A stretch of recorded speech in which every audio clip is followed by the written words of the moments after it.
gonna find out who the best man is. I respect you for what you've done in the game, but you ain't never went up against me or my staff. So you remember something? We've been here before. You trying to get there. But being ass. How though? How does that look? I'll box his ass. This is how boxing was said. What about the weight though? It don't matter. Bud been fighting big people all day long. Is a pretty intelligent guy.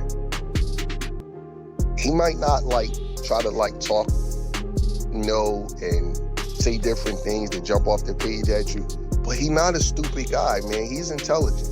At the press event, Terence Crawford's trainer, Brian Bomac McIntyre, delivered a strong warning to Canelo, stressing that size and weight won't decide the outcome. He noted that Crawford has faced larger foes his whole career and always finds ways to control them. Bold and assured, Bomac declared that Canelo is in real danger, since Crawford's superior abilities and mental focus will prove decisive once they step inside the ring. This matchup with Canelo. But being ass.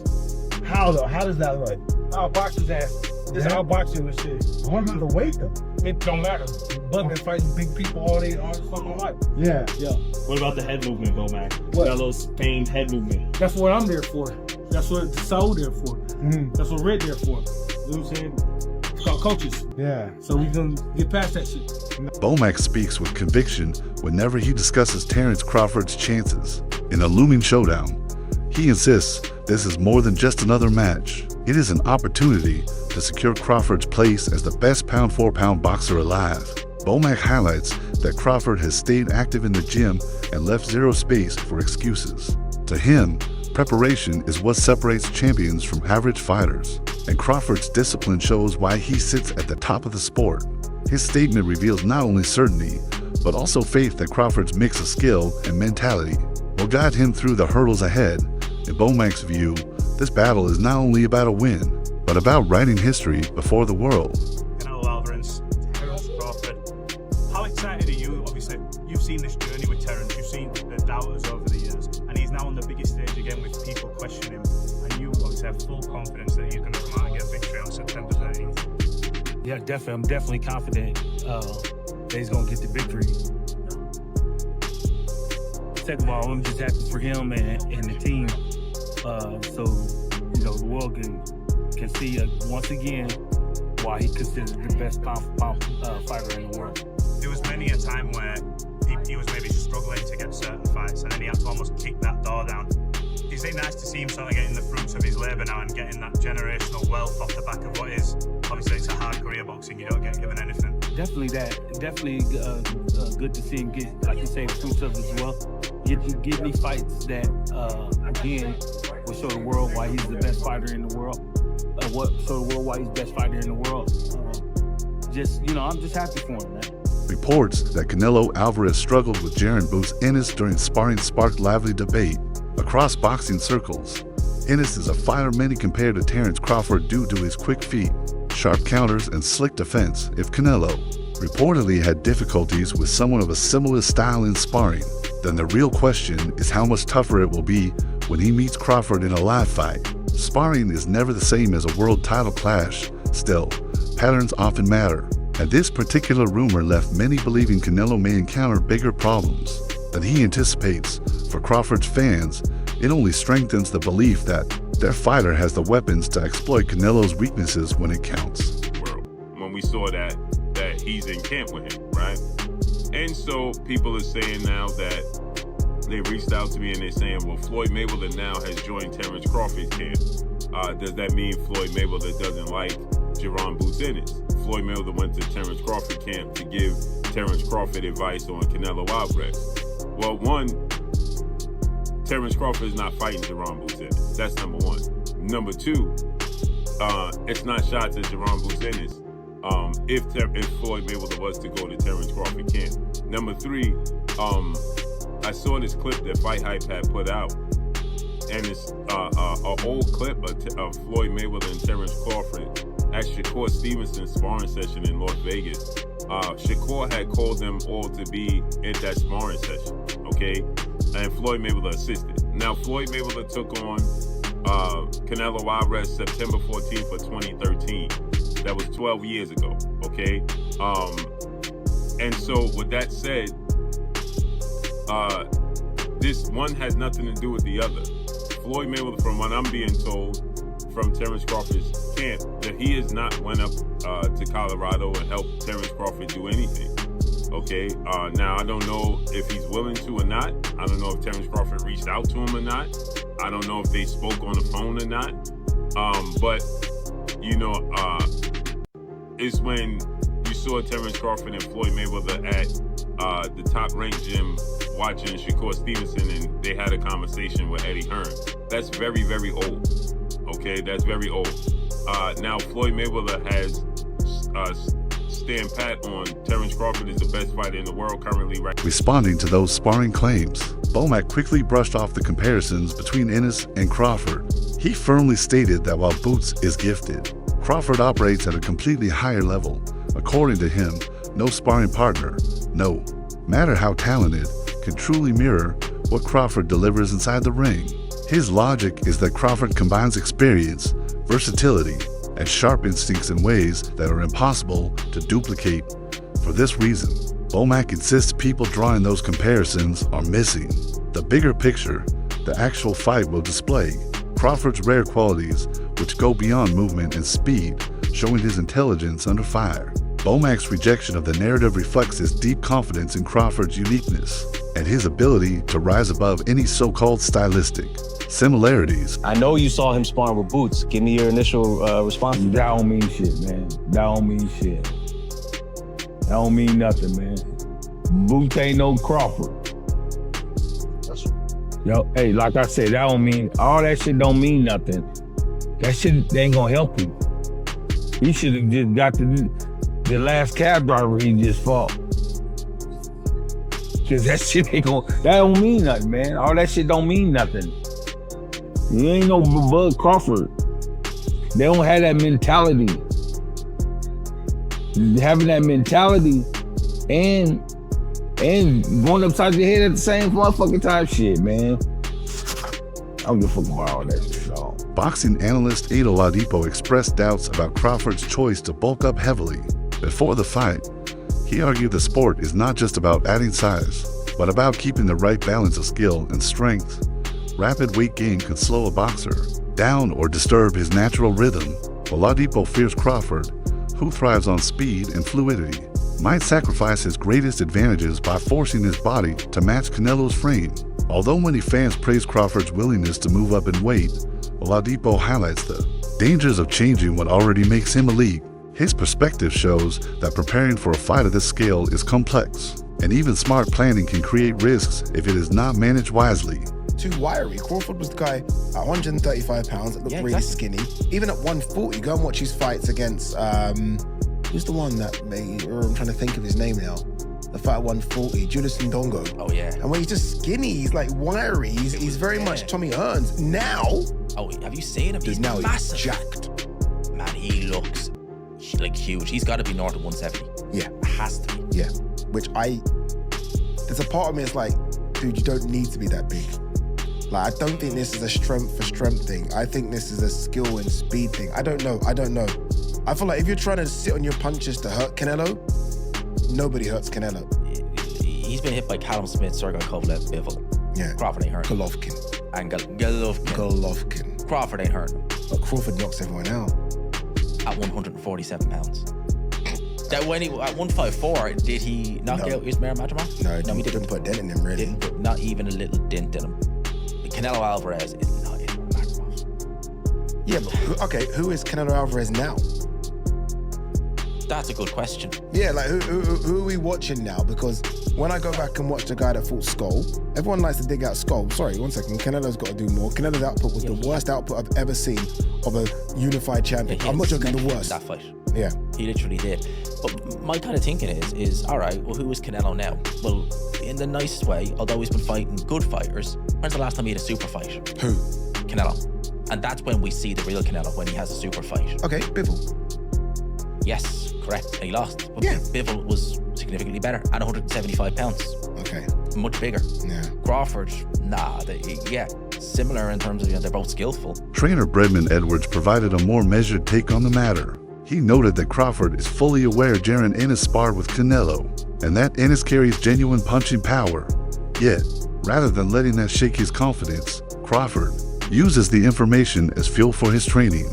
Edwards emphasized that Crawford's mindset never wavers because of outside factors, like sparring partners. What matters most to him is the actual fight and his ability to adjust in the moment. Knowing that Ennis was part of Canelo's camp may even push Crawford harder, since it forces his team to prepare for that style in camp.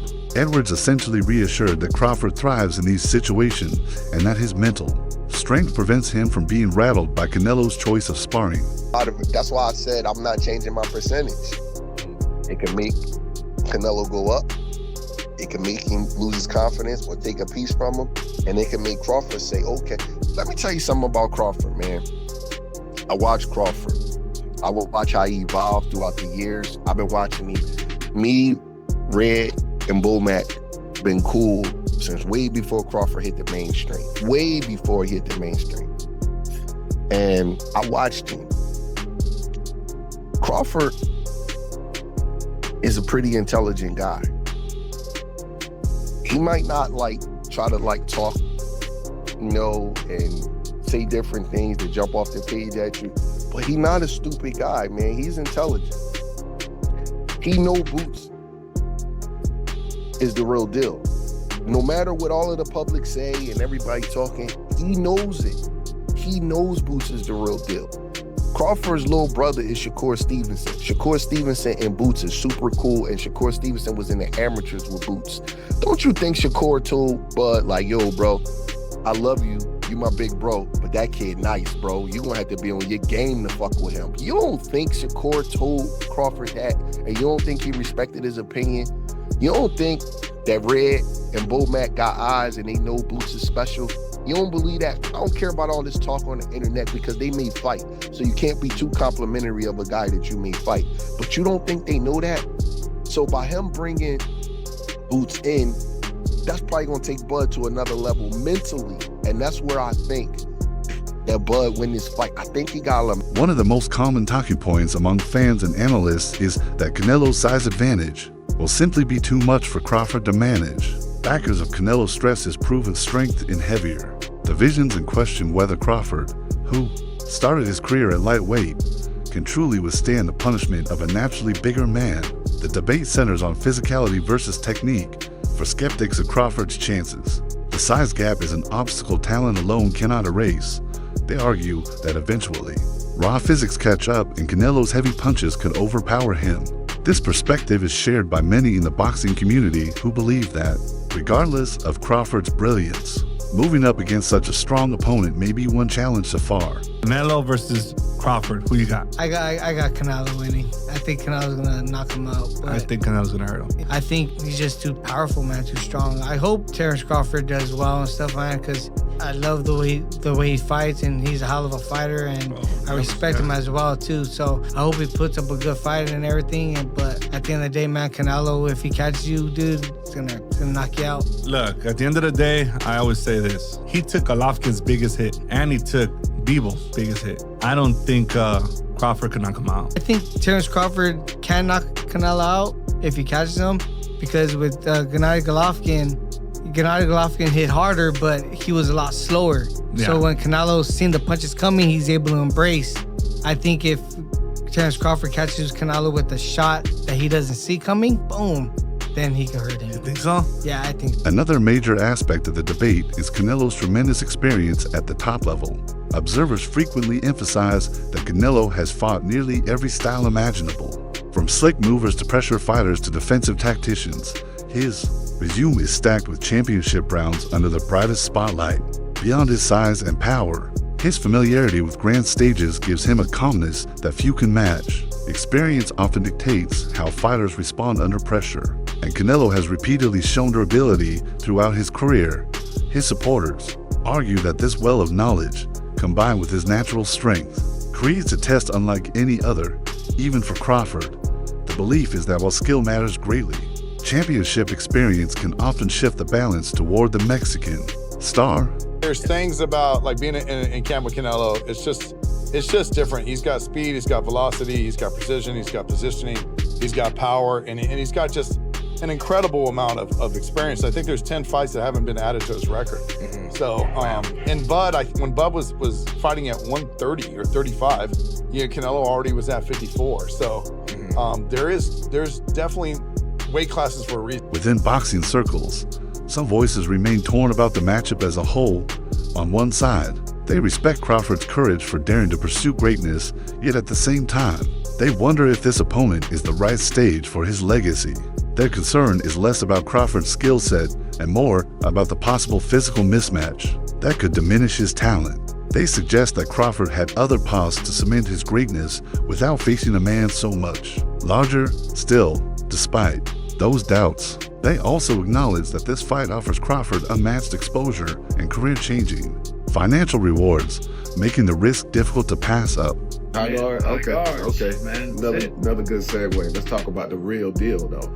Ryan, questionable fighter. Some people always question certain things. That boy Canelo, that boy Crawford. Nobody questioning those two. How you feel about that fight coming up? I'm questioning it. I'm not a fan of it. Oh, what? Big man, little man. I wish Crawford had some other opportunities to really solidify his greatness in a different way.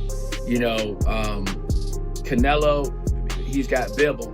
He's got Benavidez. He's got all these other legitimate 168, 175-pound guys that he can fight, for my opinion, to really help his namesake. And you're going to go fight a little smaller guy. And I'm not something against Bud. Bud is as a talent as they come. Really? But you're talking about a guy that probably walks around at 180, 190 pounds. Bud is not a huge, massive guy. Right. I don't know if y'all can tell us what the hydration clause is. I'm not sure if you got that worked out. Probably not, because Canelo is obviously the A side. But I just think there's better fights for both of them to be had. I'm glad that Bud is going to get this payday. Very important. I hope he doesn't rob it to the sunset after this one. But I'm really disappointed in Canelo because I felt like Canelo has a lot of other opportunities he could to really solidify himself as being a pound-for-pound great. And I think this is going to kind of, win or lose, is going to tarnish his reputation. Really? Now, what if he takes this fight and then he rides off into the sunset with Benavidez? Same thing. Like that, same thing? I mean, he's got to fight Benavidez. He's got to fight.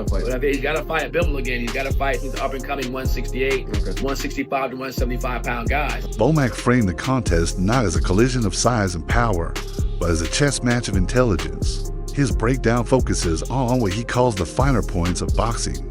Timing can cancel out power, while speed can counter size. For Bomac, Crawford's brilliance lies in adapting instantly, turning him into a puzzle opponents cannot easily solve. His trademark phrase, "skills pay the bills," is more than a motto. It is a principle that defines Crawford's career. It reinforces the idea that while Canelo brings power and experience, Crawford's command of the sport's subtleties gives him every chance to defy the odds. We know where we need to be. Like how we step in the ring. We got the doctors and the scientists and the nutritionists and everybody that's in camp that's going to do their part to get where we need to get. How much more power does he have? He got some thudding power up there. And we're just going to sustain it for 36 minutes. Why do you believe you've got what it takes to come up 2 divisions? Like I told the other guy, skills pays the bills. You gotta have skills, man, to be going up there and fight somebody like that, like a Canelo. And not only is his offense, he's got to have defense too. Yeah. You know what I'm saying? So, styles makes fights. Bud got the better skills, and he got the better mind too. Do you think, with the styles in mind, but also the weight in mind, he can get that job done based on he's just so much more excelling in the skills? You know what? He gonna get the job done. I promise you that. He'll get the job done. Because Bud boxing IQ is off the charts. You know what I'm saying? Next to Canelo, not taking nothing away from him, but Bud just a little bit better. I can tell you fully believe in your fighter and he believes in himself too. There was a slight back and forth at the press conference there. That was just a battle of belief. Who believes they're better? Obviously Terence believes he's better. Did you look into that? What happened at the press conference there as the first that's just press conference, man. The reason why I believe into my fighter is because from day one. The first day he walked in the gym to where we at now. We haven't lost yet. Okay? He got a loss. He got 2 losses. How does that affect him coming into this fight? One thing about this, I always remember this. He got 2 losses, right? We got no losses. So we know what to do to get that win.